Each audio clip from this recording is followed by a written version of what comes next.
Radio Lomax, l'émission du 106. Si vous admirez l'amour inconditionnel que portent les réalisateurs de séries B fauchés comme Ed Wood ou Roger Corman, vous connaissez déjà forcément Bass Drum of Death et leur garage qui marche à l'instinct, au court-jus, au coup de boule. De l'amour pour le genre, il y en a dans leur musique, mélange de divers trucs craspec et de volonté de perfectionnisme pop. La grosse caisse de la mort, il est vrai, sonnant aussi bien comme titre d'une péloche SF de série Z paumée au milieu des années 60 que comme nom d'un groupe réellement amoureux de sa pratique. Roule. Radio Lomax, l'émission du 106. Alors on va commencer, si vous voulez bien, et si vous voulez pas c'est pareil, par un extrait. Et je dis pas ce que c'est, à toi.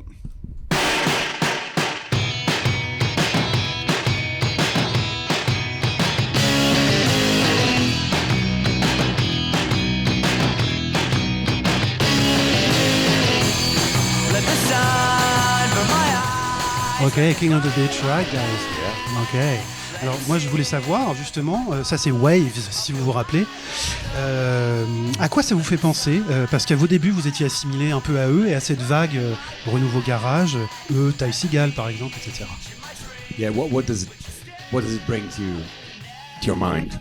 This song, does it remind you of memories? I mean, you were mentioning the fact that it was recorded in your hometown in Oxford. Il disait que ça a été enregistré.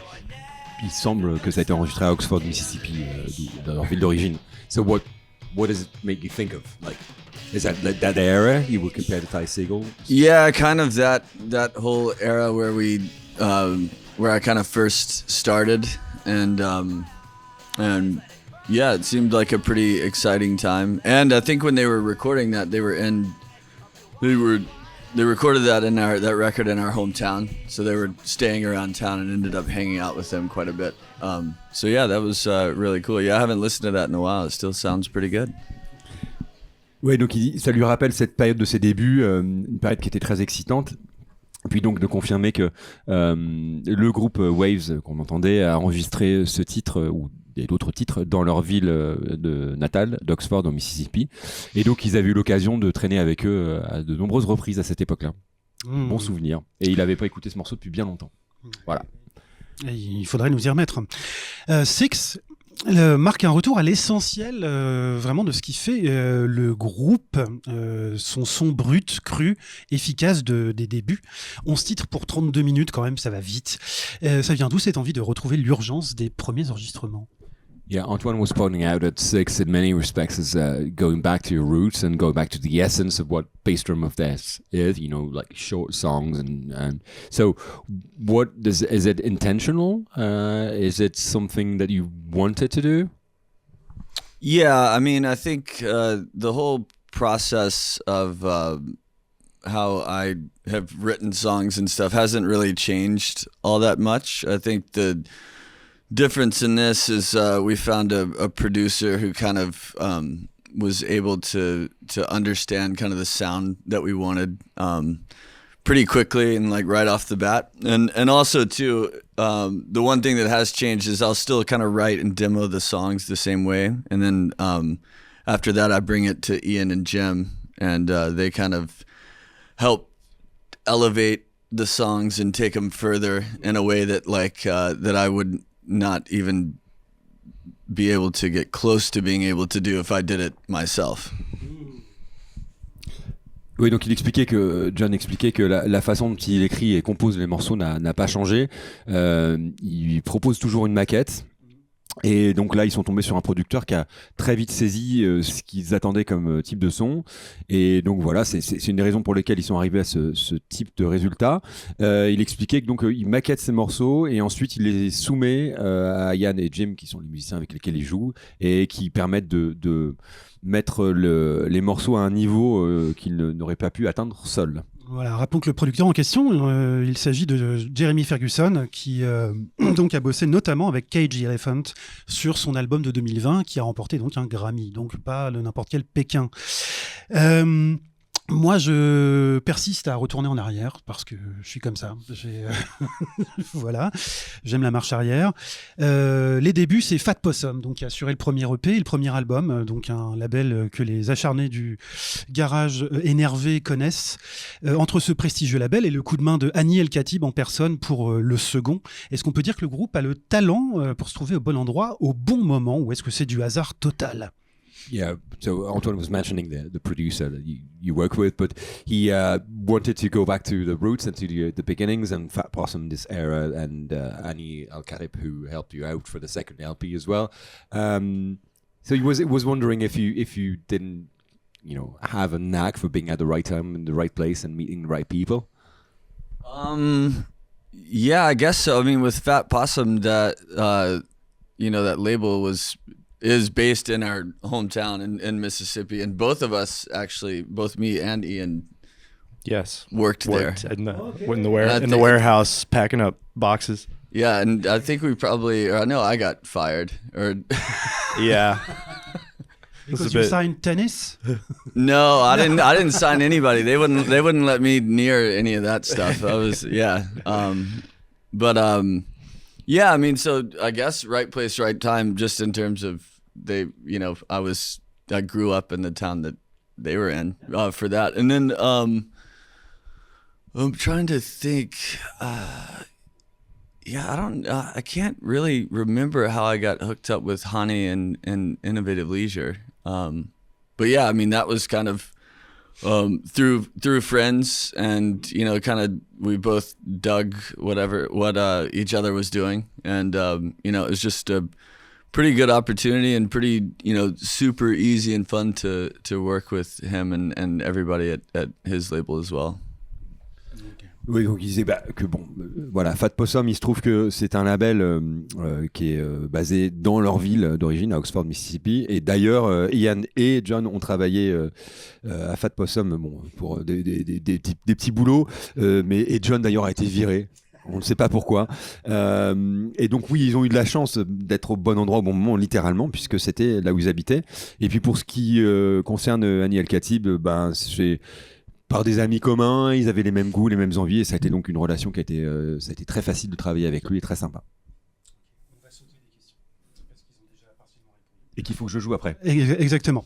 Le set, du coup, comment il se construit sur cette tournée avec cet album qui est sorti donc en septembre dernier? Comment ça cohabite justement tous ces morceaux?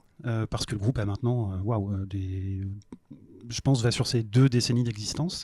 Comment on construit un répertoire avec quelque chose comme ça? How do you come up with your set list? Because I mean, you do have a lot of great songs, and you have a new album. So how do you come up with a set list? We just kind of go down the line of popular ones, and then we try to hit a couple from each record, and obviously the earlier stuff people tend to gravitate towards more, so we kind of like to do that, but also focus on 6 is the new record, so we got to play those. So no collision between the albums, no collision. Yeah, we also try to build in a few kind of not slow, but like kind of slower paced songs here and there to give both ourselves and maybe the audience a little bit of a break. A bit of a breather, Yeah, because I think there's like 19 or 20 songs in the set list, so it's pretty jam packed. So yeah, if you backstage, was very impressed. Yeah, if you come to a show, you're not gonna. Yeah, we it's a lot of songs for the price of the ticket, I think. And depending on how I'm feeling, I might come out hot and go a little fast on some songs. So sometimes we need to calm it down with a slower one. Sometimes maybe. Yeah. Do you go full blast beat? Blast beat? I don't go there. Never really perfected the blast beat, but I should try probably. Yeah, we're not in good enough shape for that yet. Yeah, I was never in the grindcore growing up, so you need to hit the gym. I should hit the gym for that. Donc, alors l'écriture du set, c'est très pragmatique, hein, prendre les titres les plus populaires et pas mal de titres des débuts qui sont plus appréciés. Mais il y a quand même, John expliquait qu'il y a quand même l'envie de mettre des respirations dans le set, ne serait-ce que parce que ils ont 19 à 20 chansons par soirée. Hein, donc voilà, vous savez à quoi vous en tenir, vous allez avoir un nombre important de chansons à avoir. Et donc, Antoine de demander à Yann si il avait pas tendance à aller trop vite à certains moments, s'il allait pas jusqu'au blast. Mais non, il faudrait qu'ils aillent à la salle s'entraîner, et ce qui n'est pas le programme. Ok. Allez, une petite dernière. J'aimerais bien qu'ils m'en disent plus sur ce que représente donc cette entité qui est la grosse caisse, hein, qui les symbolise, en tant que, je sais pas, que concept, que façon d'appréhender la musique. Yeah, of course. You being called bass drum of death, what does the bass drum represent as a concept, as an instrument, as an entity, as a demon, whatever? What is the bass drum for you? We have to know. Well, the name started because when I started, I literally just played a bass drum and guitar. Yeah, a one-man band. Yeah. So yeah, I mean that's the literal reason. As far as the conceptual reason, I don't think I've gotten that far yet. And I don't know if I will. Yeah. I mean, I've never really thought of it as more than just a drum, but it's a very big drum, and it's very thuddy. So it's a lot of power, but there's not much to think about. It's very simple. And also it's a very, very important part of the entire sound at large. And you would know this because if you've ever been to a show and the kick drum mic has gone out, Yeah. the whole thing sounds just wrong. Okay, yeah. So you have to have it. True. You might not notice it, but you notice it when it's gone. Yeah. Just like parents. Yeah. When they Right. die. Yeah. Yeah, okay. Oh, so sad. Sorry. Donc ouais, alors bon bah le nom vient simplement du fait que au départ Bass Drum of Death c'était un one man band, hein, c'était John seul qui jouait juste de la grosse caisse. Et Ian disait oui, c'est quand même un élément de batterie qui est puissant, qui est simple, qui est primal, et John de rajouter que la grosse caisse en fait c'est essentiel dans le son d'un groupe de rock, et que si le micro de grosse caisse on l'entend plus, et on se rend compte qu'il y a quelque chose qui va pas. C'est-à-dire qu'on se rend compte de l'importance essentielle de la grosse caisse quand elle disparaît, mais pas quand elle est présente. Voilà. Comme les meilleurs fantômes. Et Antoine disait c'est comme les parents. I'm translating everything. Doing a great Good. job, I think. Good. Yeah. As a parent, I'm not sure. Ask my kids. I'm sure they love you very much. Thank you. Yes. Les deux. Thank you very much. On va laisser Guillaume aller sur scène dans 10 minutes. Voilà, vous êtes invités à voir tout de suite Secret Girls pour des nouveaux morceaux, un nouveau set, tout brillant, tout beau, non, tout sale, tout dégueulasse. Et en exclusivité mentale, j'ai dit, Guillaume sera accordé. Okay. Thank you, Bye bye. both of you. Thank you. We love you. We love you too. Bye Great bye. to be here. Thank Yes. you. Thank you. 106 on air.